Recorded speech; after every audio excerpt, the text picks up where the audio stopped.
Welcome to the Eutaw Street Banter podcast. Welcome, everybody, to another episode here on the Eutaw Street Banter podcast. I'm Cody. With me, like always, is Elijah. What's up, man? Not too much. How are you? Doing good. We got a new guy with us. We got Greg. Thanks for joining, man. How are you? I'm good. How are you guys today? Doing good. We're definitely excited to have you on the pod. I think the thing me and Elijah both need is like a realistic view of the Orioles. So you're on here to just bring us down.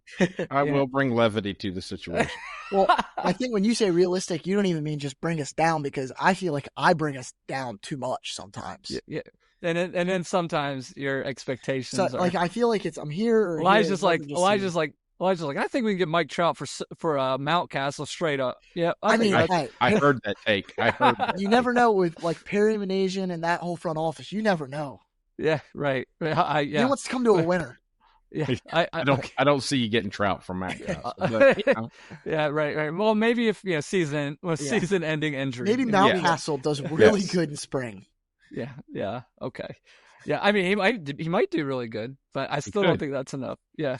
But anyway, so today we're gonna start off with some MLB news around the league. So let's jump right in. One of the big things to talk about today is spring training has begun. Thank God. The Orioles are just a few games in, and they played on Saturday. They played the Pittsburgh Pirates and lost.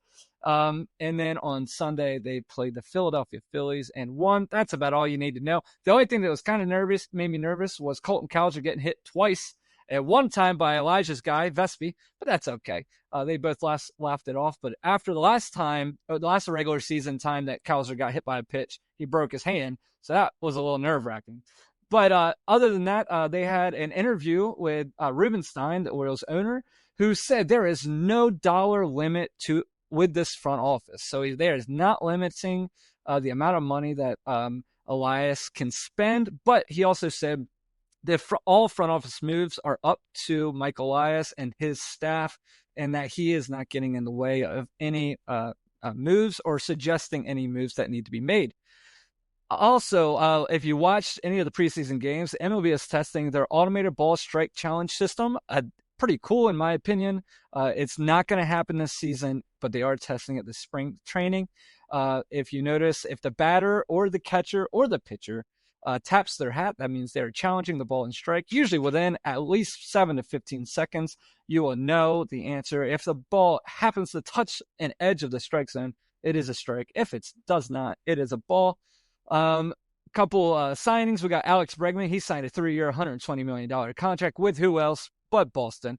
I mean, if it's not in the AL East, it doesn't happen, it seems like.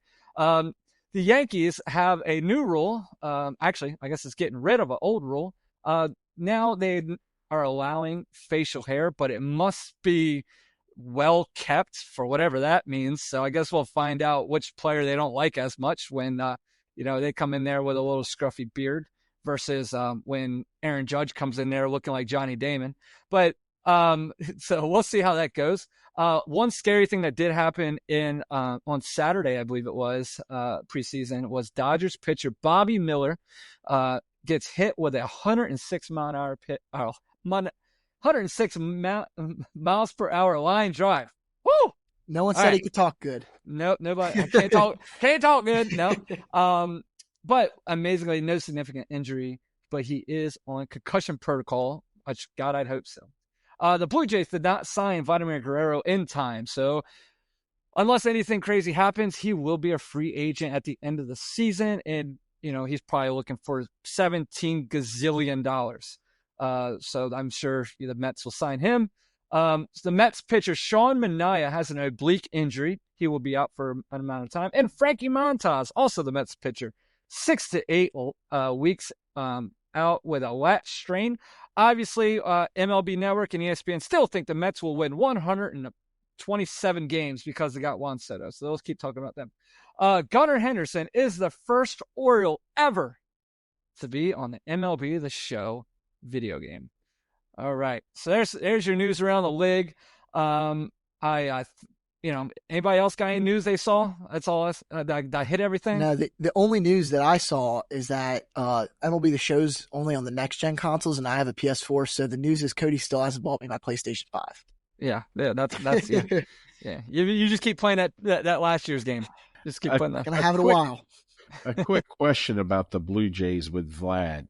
Yep. Them not signing him to an extension, and he's talking like he's not even negotiating through the season or anything.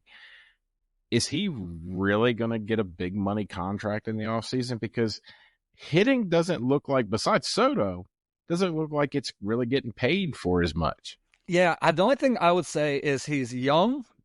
Like, he's very young. I think he's 26. And it always plays. He's never hurt. So but I agree with you. I can't imagine he gets. I don't know. I'm sure it's out there what the Blue Jays offered him. I just don't know that. Yeah. Because I hate the Blue Jays and I'd rather not follow anything they say. But I can't imagine he's getting like a crazy amount more, right? Yeah. But if you're the Blue Jays, like, he's like the guy. He's like Mr. Canada over there. You know what I mean? Which is crazy. But maybe he's a Boris client, I believe. I believe he's a Boris client. So they never signed. So, like, this is what gets me with the whole Gunnar Henderson thing. So you might as well try to, something else, because they just, when you have a stud. Yeah, it just shocks me they didn't sign him considering they were in on Soto. Yeah, true. And Ohtani. Yeah. So, I mean, you were giving up, say, $600 million, and then you don't sign your guy. Yeah, that's true. This is what's going to happen. If you look at, like, this year, Alex Bregman got $120 million, which is about $120 million more than what he's worth. And then you had the whole Pete Alonso saga with the Mets, whatever happened there. I just think you're going to see kind of a swap next season, and the option that was built into Alonso's contract, he's gone. I don't think he'll be playing, and I think the Met Uncle Steve will pay whatever he wants. Yeah. But you're right though, Greg. I mean, I do see what you're saying, where it seems like the first baseman market just isn't there. It's weird. I mean, I guess they almost want this more athletic type. I mean, Soto was a weird one. I think I don't know, but I agree. I can't imagine another team that's not blue signing him, like blue by Dodgers, Mets, Blue Jays, Yankees. Like, those are your blue teams. Like, I can't imagine anybody else. Cubs. It could be so the Rays. the Rays, yeah, Cubs, yeah. Wouldn't that be a fit? The Cubs, though. Oh my God, right? I mean, yes. So we'll see. Elijah, we haven't done this, did we do this like on our last podcast? And our break? I don't think so. No, I think it's been a few weeks. This is I got a great one then for the break. Let's get a trivia with Elijah. Okay, right. So the Orioles recently just played the Pirates in spring training. And I don't know if you saw, there was a familiar face on the Pirate squad that demolished us both at bats that he played. DJ Stewart. Good old DJ Stewart. He played a lot with the Orioles, Mets, First round draft pick. Yeah. Back in, I believe, 2015. Yeah. You were like, what, 2? Yeah, 2015. I was 10. That's just going to make you feel old, Cody. I know. True. But, so how many career plate appearances does DJ Stewart have? Career. Whew. Career. Well, he played a lot for the Mets last year. No. Okay, I thought he did. I will say he had his 2024 and 2023. He had about the same amount of plate appearances, and it was about less than half a season's worth. If you're a starter, 600 is my answer. Greg, do you have a guess? 450. 1,001. Oh, that's way more than I thought. He had nearly 200 plate appearances the past 2 seasons. You got to think he played a lot for the Orioles for like 5 years. Yeah, I guess the Orioles were pretty bad when he yeah. And I'm on his Baseball Savant page, which is good to look at your advanced stats. And he is in the blue, which is bad in everything but chase percentage and walk percentage. So he won't swing at balls outside the strike zone, but he also strikes out on the ones that are inside the strike zone a lot. Sure. That's crazy. That's not good. Yeah. No, but I mean, he's looking like the Pirates aren't going to be good this year, so he'll probably get some playing time with them. Yeah. Yeah. Well, it's going to be the Pirates are going to lose a lot of games like 3-1. Yeah. Because their pitching is good. Their front three on their rotation's amazing. Yeah. It's just the guys that swing the bat, they struggle. Yeah, we don't have a single pitcher that could touch them.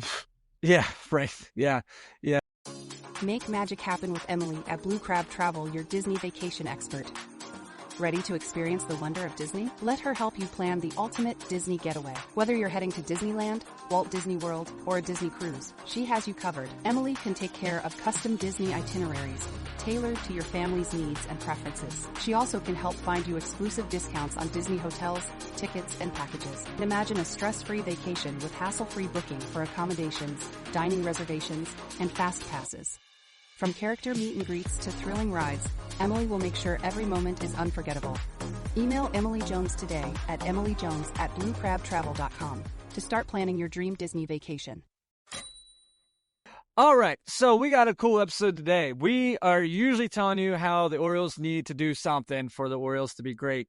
Today, we're going to pretend, or not pretend, I guess not. We're going to say what we all think the Orioles have to do to make a playoff push. So we have a few categories we're going to run down, and we're going to see what we see. All right, first one, our first topic is which one player is the key to the Orioles' success in the 2025 season? Elijah, let's see what it is here. So my one player that's going to be key. So I am taking Adley Rutschman.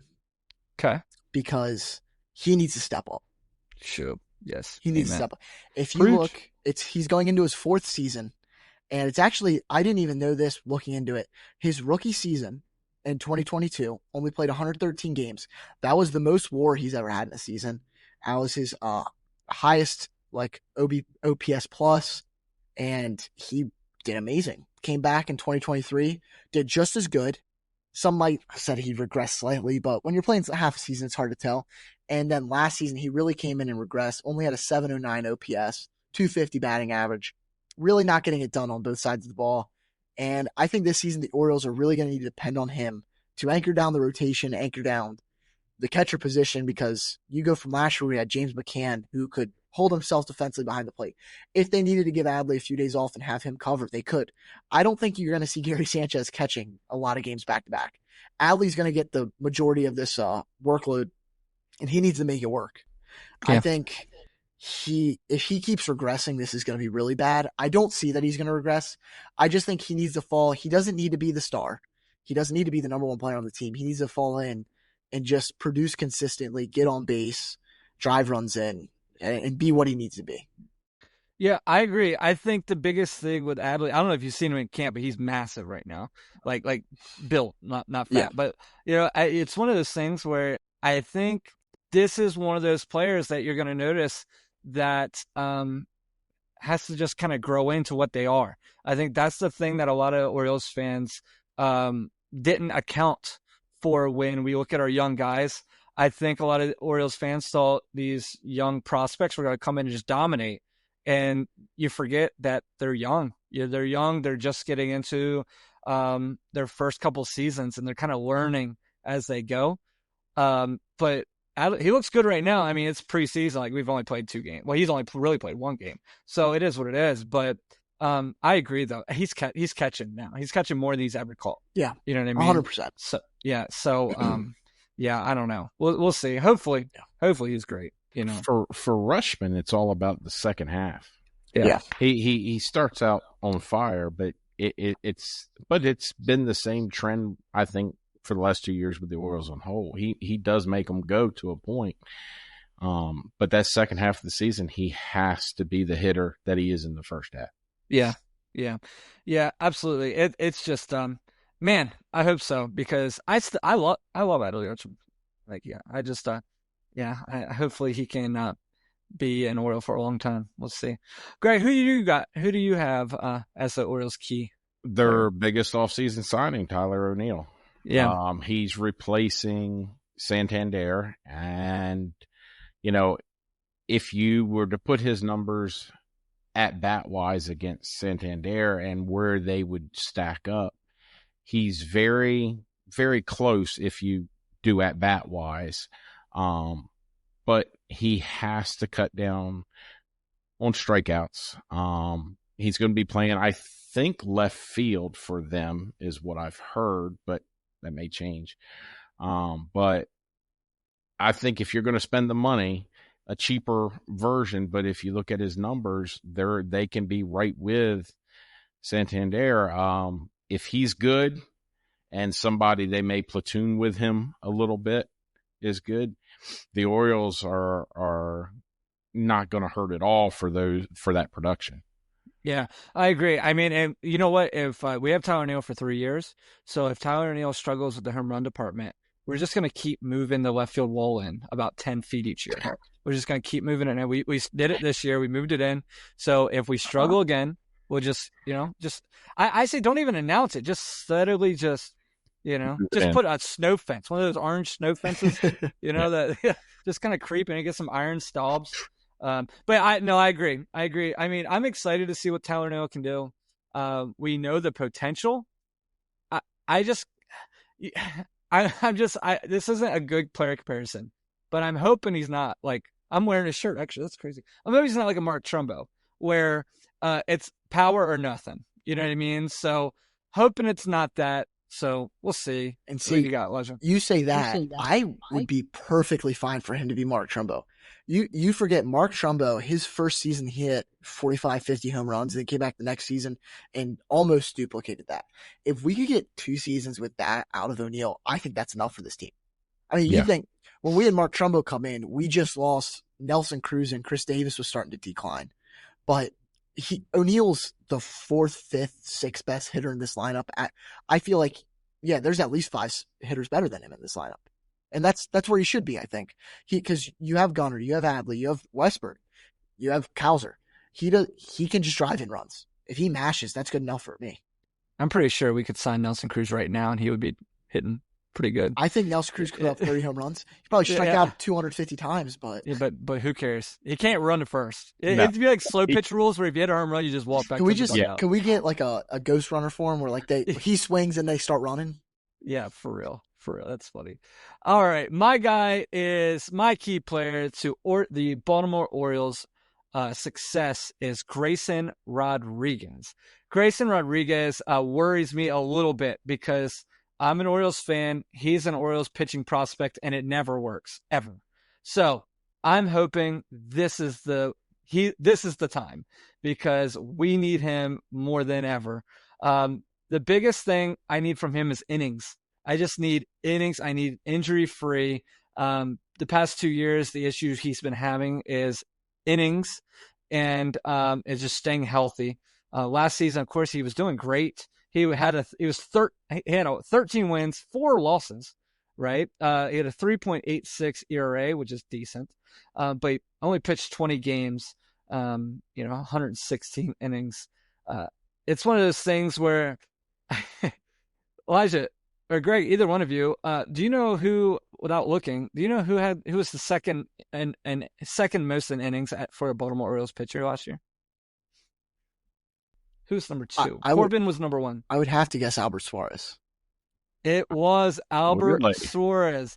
Which, guys, when we did this podcast last year, when we started, we didn't even know who. Okay, hold on. Okay, so opening day, I didn't know who Albert Suarez was. Almost the month after opening day, I didn't know. Then they tell us that he's bringing out this old man. He's not that old, but it's like 2 years older. But he looks old. Since 2018 or something like that. And he pitches a second most. And don't get me wrong, it's great for Albert Suarez. But as a team trying to make playoff push, that's not what I want. I don't want like a random dude being the second, he wasn't the second best pitcher, but he putting the most innings in. So anyway, that's what I want. I want Grayson Rodriguez to get out there. Can I get 30 starts? Right? I mean, that's what I want. Corbin gave us 32 last year. Obviously, he's a great pitcher. Albert Suarez gave us 32. No, I'm sorry. Albert Suarez pitched in 32. He gave us 24 starts. But I'll take 25. But just if we could be in a great spot in September to kind of elongate our pitching staff, kind of make it 6-man. I don't know who the heck that's going to be. To just give him a rest every now and then in September. then we do it. But I think for the Baltimore Orioles to make a playoff push, and I'm not assuming when I'm looking at all this stuff, I'm not assuming we're picking up an ace pitcher right now. This is the team we're going in with. That's all I can expect right now. And I think he has to be our ace. I think he has to be our ace. I like Zach Eflin a lot, but we know what Zach Eflin is. He's an innings eater, and in my mind, he's going to be 3 games above his loss column. So that's I'm hoping at least. I'm hoping he's 10-7. That'd be great. So we'll see. What do you guys got? Any input on my Grayson Rodriguez, other than I'm a genius? But yeah, I mean, I definitely agree. I was thinking Grayson, and then I saw you already had him down, so I obviously wasn't going to double up here. I didn't want to steal all your information. But, appreciate that. I mean, he definitely needs to step up. Yeah, he has to be the ace. If you guys watched our episode with Gary from good old England, I put him as my top 15 pitchers for the season, and I feel like that was pure optimism, just hoping, because that's what he could be. I truly believe he could be top 15 pitcher in baseball. He could be a top 10 Cy Young finisher. He could throw 180 innings and have a 3.2 ERA. But he also could get hurt in May and be done, like all other good pitchers that we ever have. Yeah, you need 185 innings. If you can get 185 innings out of him, plus, I think realistically, Elijah, I don't think you're off in thinking he could be a real Cy Young candidate. He has the potential. He has the stuff. He just has to pitch. And the way Hyde uses him, he, besides Burns last year, was probably the only pitcher that Hyde trusted going through the lineup 3 times. I mean, he could go 7 innings. Sure. Most guys were coming out in 5 at best. So, yeah, very, very true. Yeah, man, I just, like I said, I am desperate for him to be the finally the pitcher, because the last pitcher the Orioles really brought up and dominated with, we traded him away and we got Adam Jones. So that's Eric Bedard, in my opinion. Like I disagree. I'm forgetting somebody. Who am I forgetting? I think Dylan Bundy had a very shut up. No, don't Dylan Bundy's supposed. Without Dylan Bundy, we wouldn't have Kyle Bradish. No, so Dylan Bundy. Okay, yes, yeah. But Dylan Bundy, he came out like he was going to be freaking Paul Skeens right now, like a comparison. Remember, he was at the Shorebirds and that Bowie just throwing 104 miles an hour, and freaking Dylan Bundy this, Dylan Bundy that. Then we had Kevin Gausman. Man, at one time we had Dylan Bundy, Kevin Gausman, Brian Mattis, Michael Baumann, who they thought was going to be a stud. Like all these guys, none of them. Like not even. You know, Gausman, I guess, he's getting out, a while, but now he had to leave the Orioles. They gave up on him quick. Oh, yeah, he had to go to Canada. Yeah. He went to the Giants. The Giants is really good, yeah. Yeah, so, Canada, eh? Yeah, so, anyway, Greg, this is an interesting question Elijah put on here. I like this. So, what do you think the Orioles' floor versus their ceiling is in the 2025 season? The floor is 4th place in the East. Sellers at trade deadline. I saw Elijah had that. I think it was too, and I agree. Their ceiling is American Championship League Series. I don't think they're a World Series team without trading for a number 1. There's a lot that goes into that. All that has to be with development of the hitting has to come along. Right. But I will take their bullpen as it currently, if health is a big thing still. I'll take their bullpen over most people because their 7, 8, 9 can be really, really good. The key is going to be is, do they have a number 1? And I really think a true number 2, whether Rodriguez is a number 1 and they trade for a number 2, or they bring in another number 1, that's going to be the big thing for them. Yeah, absolutely. Yeah. I hope you're wrong. I don't like either one of your answers. I'll be honest with you. But I agree with you. And as of now, I'll be honest with you, I'll be happy with us losing the ALCS, but us winning a game. For God's sake. Yeah. Well, us losing it means we at least got there. We Yeah, got to win at least a series to get there. Yeah, I'm just kidding. But no, what do you got, Elijah?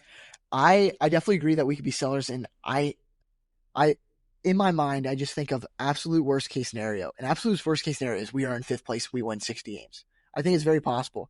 If you see a Grayson injury happen, all it takes, say Grayson and Gunnar get hurt, we're 5th in our division because the Rays could pull 100 games out of nowhere. They've done it before. Who they just signed? Kim. He could win. He's MVP next year for all I know. No, he's missed the first 2 months. So I know. I'm just saying that's how the Rays do it somehow. Yeah, that's true. So, and I see if that's a possibility, Cedric Mullins, Mountcastle, Andrew Kittredge, Yenyer Cano, they're all gone. I think you could completely see us sell mini rebuild for next year. Sell all our 1-year guys basically. Yeah. And then I have a ceiling as, this is me being very optimistic, we win the World Series. It's me saying that Jordan Westburg, Gunnar Henderson, Jackson Holiday, Adley Rutschman, Grayson Rodriguez, Colton Cowser, Tyler Neal, all All-Stars, which I think for most of those, it is realistic. Half of them were All-Stars last year. And I think you just see the success that we had. I think of our success last year. We peaked at that Philly series when we won 2 of 3 games. We beat up Matt Straw. We beat up their unbeatable bullpen, basically. I think that was our peak. And if we just keep going up there, we don't stop, we don't slow down, our pitching doesn't get hurt. We have Cobb Radish coming back, hopefully halfway through the season. If he comes back and picks up his Cy Young form and really bolsters the staff, I think I could see that happening with or without an addition of a starting pitcher. Obviously, if we could get Michael King or Dylan Cease or something like that, that could only help. But I don't know. Who do you give up for Dylan Cease, Elijah? Well, if you look at our current roster, we have a logjam of players everywhere, basically. I think you see Mountcastle or Hearn, one of them. I think probably Kerstad. Yeah. I would find it hard. But the problem is that every single team just wants Jackson Holiday. Okay. All right. What's crazy right now is I'm watching preseason, and I there's some of the prospects you forget that I'm forgetting, not you, that I'm like, man, he looks really valuable. Is Dylan Beavers looks good. Like, he looks good. And where are you going to play? He's outfield. Yeah. Can you imagine Dylan Beavers on another team is one of the top prospect outfielders on that team? Yeah. On our team, we have so many outfielders. Good God. I don't know what you're going to put. I mean, we, not only him, we have between him, Judd Fabian, Enrique Bradfield Jr. I mean, we have a lot of guys. I see personally Enrique Bradfield Jr.'s Cedric Mullins replacement. I think that's what's going to happen there. But okay. I think the other two, they could be involved in a trade. I don't know exactly what the asking price for a Dylan Cease would be. But, I mean, honestly, if I want any Padres pitcher, I want Michael King. He's locked up. But I could see I could see Enrique Bradfield Jr. being gone. So here's why I say that. Okay, I hope not. I like him, but if he was Cedric Mullins' replacement, but the only way you get a pitcher to win this year, because that's how you have to look at it, right? You're trying to win this year. So if you're looking to win this year, you would get rid of Enrique for a pitcher, right? You have to keep Cedric, right? Because Cedric won't get you the same thing Enrique will, which is crazy, but he won't. And you win this year. You know what I mean? But you're going to lose this. Then you're going to have to figure out how Colton Cowser's now going to be your center fielder in the future because now you traded both center fielders. And this is how I look at it. Maybe I'm wrong for looking at it this way, but I've seen 0 playoff success for the Orioles ever. If you could tell me that if I gave away Adley Rutschman and Gunnar Henderson somehow and we would win the World Series, I'd do that in a heartbeat. I don't care who we get. Like, look at, the Texas Rangers? They gave away Cole Reagans for Aroldis Chapman. Cole Reagans, the Cy Young contender, for Aroldis Chapman, who didn't even really do that good with them in the playoffs. I would do, if I had to give up Jackson Holiday and Samuel Basallo to win a World Series, sure, absolutely. The problem with the Orioles trading for any type of top-end starter is they don't have any veterans that they can give up. Yeah. That is going to bring the return back. I could see Rutschman. Rutschman could be gone because you do have that other catcher, Basilio. But you're not getting rid of Henderson. I tell you the kid that you could see on the block, and I would hate because he may end up being right there with Henderson. I think long term is Westburg.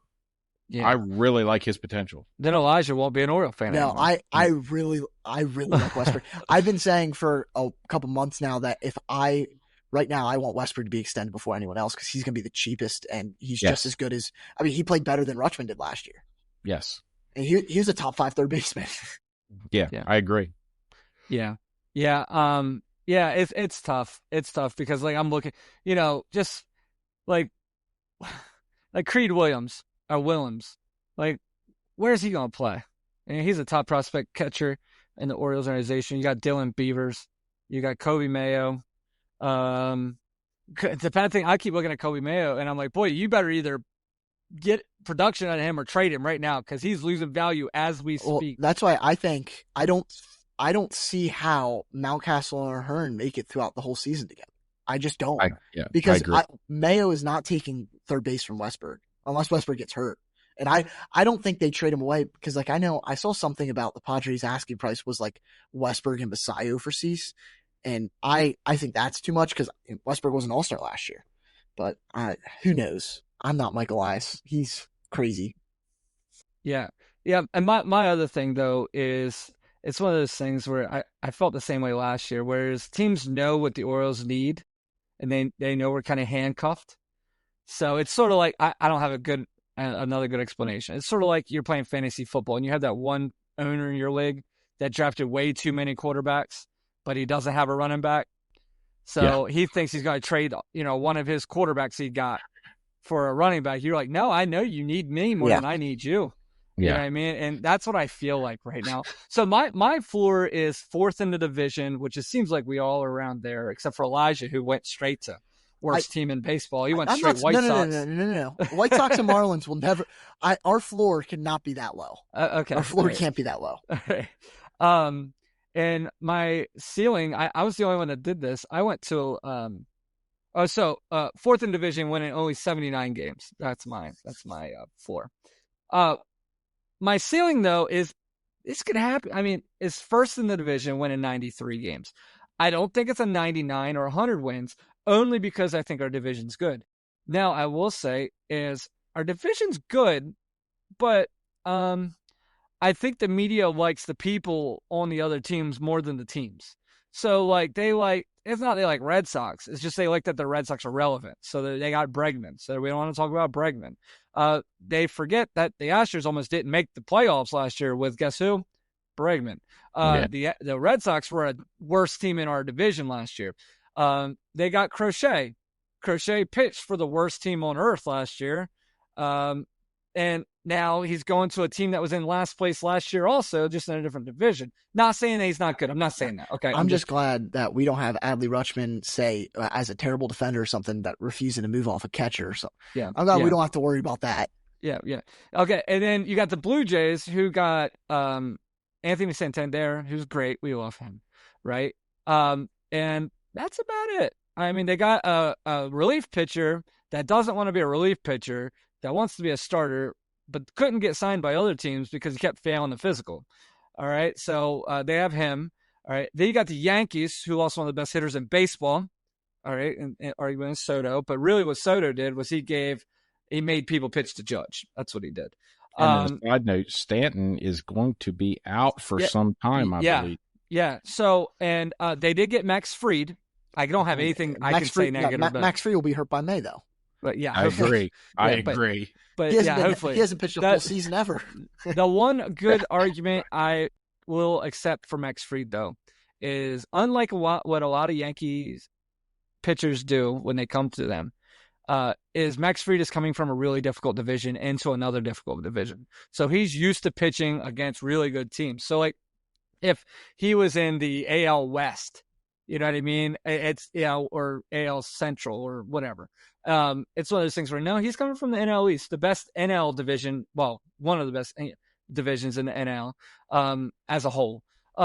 He's also moving from a team that has like 6 Gold Glovers on it in a not hitter-friendly park to a hitter-friendly park with some of the worst defense you'll see. Yeah. I mean, the AL East does have 4 Little League stadiums. You're right. But then they also got Devin Williams, who I think is one of the best closers in baseball.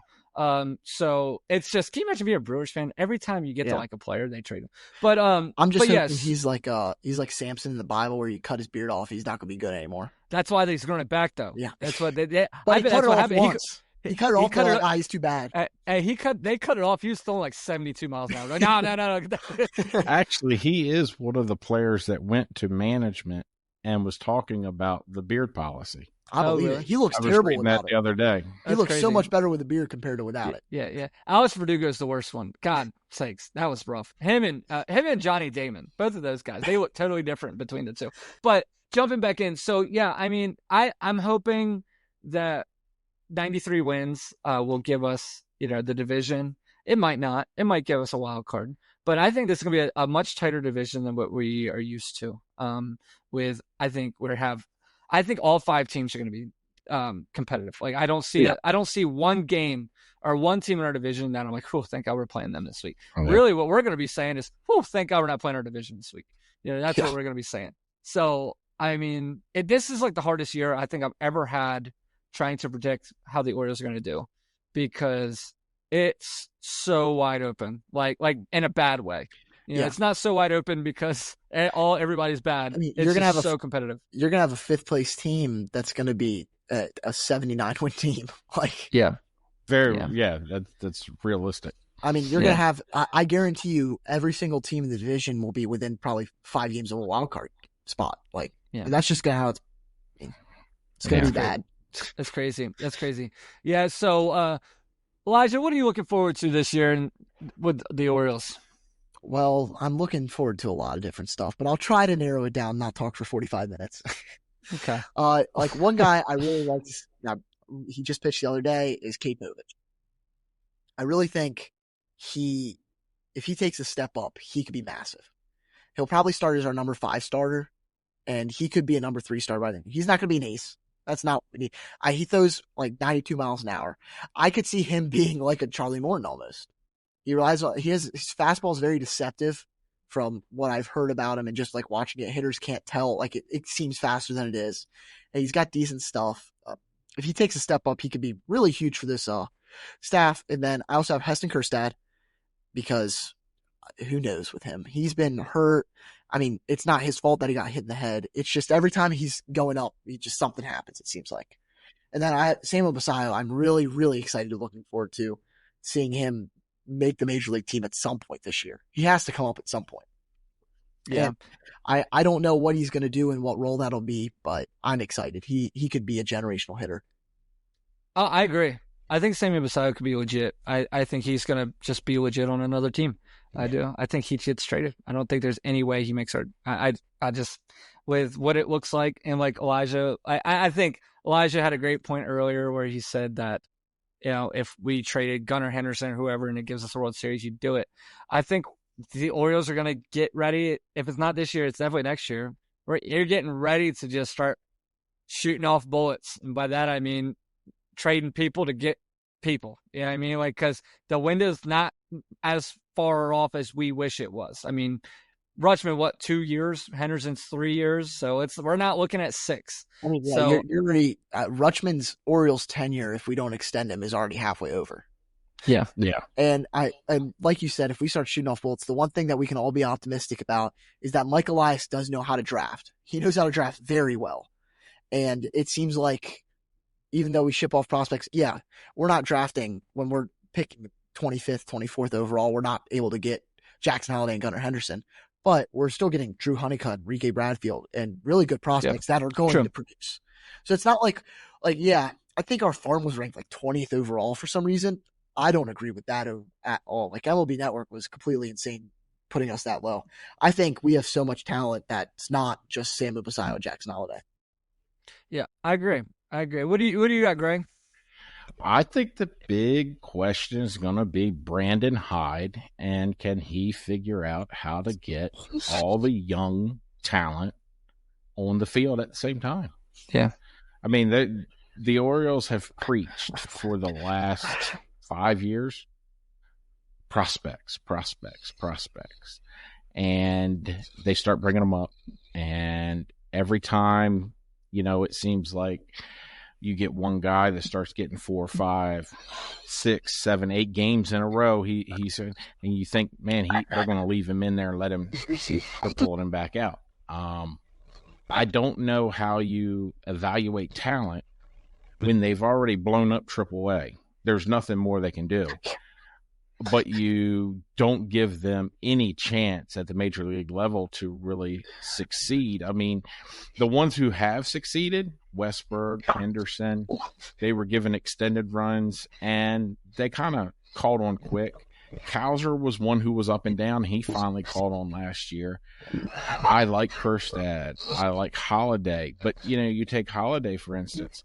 How long does this experiment go before they have to make a decision? Move Westberg to second and Mayo gets a shot? Or does Mayo play first? They have so much talent like you guys are talking about. But the only thing and I'll even say with the pitchers too, Povich, you have some talent there with your young pitchers, but Hyde is not a big young guy. He loves his O'Hearn. He loves his veterans. At some point, the team, the most talented people on that team are the young guys, whether they're coming in or they're already there. And they've got to figure out a way to maximize all those young guys. Because I just don't see Mullins carrying them to the promised land, O'Hearn carrying them to the promised land. I do like Mountcastle when he's healthy. But that's going to be a big question. Can they get those guys on the field together? Yeah. I mean, that's one of the funny. Elijah, Greg's going to be the reason why we don't get Brandon Hyde on our podcast, because you should hear him. I mean, during the regular season, Greg comes in. What in the world? Why are you? What is O'Hearn on the field for? Like, what is God center? I will say the one thing I admire about Brandon Hyde is the one part of his game that I don't find any flaws in is how he manages pinch hitters. He has extreme success with pinch hitting. Outside of that, I don't know. But pinch hitting, I mean, you look at O'Hearn's pinch hitting numbers, it's insane. He might be the best pinch hitter of all time. But you know what? I think an argument on that is, maybe is that just what he is? Like, you know what I mean? Is he just a spot here? That's why you have O'Hearn and him, O'Hearn and Mounty. I get that. No, what I mean is, what is he one of those players you just have to put him in perfect situations to get him to succeed? You know what I mean? Like at certain times, yeah. So that's why he's here, right? He's here for righty on lefty, under 94 mile an hour, right? And he'll hit a bomb, he'll double, it'll do great for you. So, but maybe that's what he is. Maybe, I think one thing that some people just don't want to cope with is, he's not your replacement for Mountcastle. He's not your DH replacement for every game. I think that's one thing to just kind of remember. I could be totally wrong. He might come. He might, freaking bat 400, be the next Ted Williams. Who knows? That's not going to happen. All right. What I'm looking forward to most this season is Jordan Westberg.